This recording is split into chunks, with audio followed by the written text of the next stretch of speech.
So let's have a look at triangles. I've said controversially that triangles are proof of the existence of God, and I do find the properties of triangles to be so beautiful and perfect that it's hard not to go there with the whole God thing.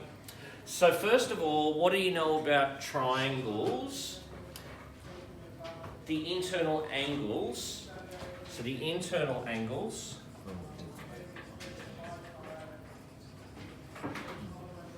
always add to 180 degrees. Oh, not 180%, 180 degrees.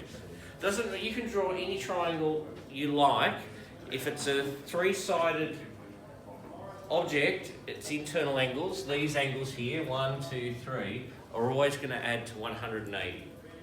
That is a property that you will use again and again and again.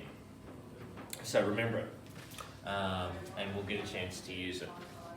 The external angles we're not going to talk about just yet, but the internal angles add to 180. The other thing is first of all, there's the labelling of sides, and I always start with, here we've got a right-angled triangle, and we're probably the most important side, or the side against which, or the side I always label first, is the hypotenuse, the one that is opposite the right angle. And that will always be the longest side, by definition.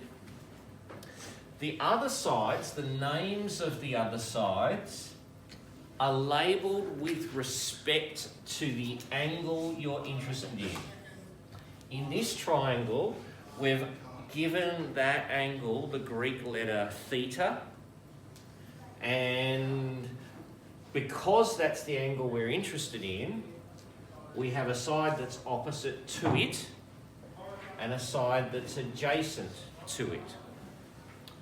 Okay, and the whole unit of work we're about to embark on works because if you've got a right angle and you adjust either sides, everything changes in proportion. So the main body of work we're going to talk about today is the trigonometric ratios, which is basically the ratio or the way that angles and sides relate to each other. And we can do lots of that work in our calculator too. In fact, I'm going to need a calculator helper today.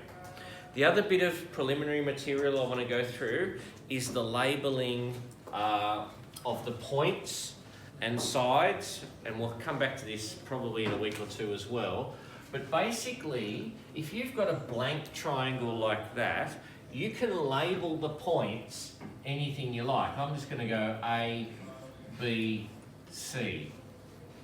Okay? Once you do that, the side opposite that point A, we call little a. And the side opposite that point B, we call little b. And the side opposite that point C, we call little c. Okay, same if we did x, y, z.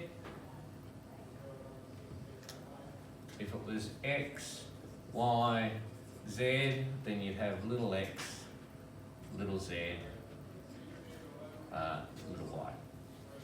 Okay, thank you.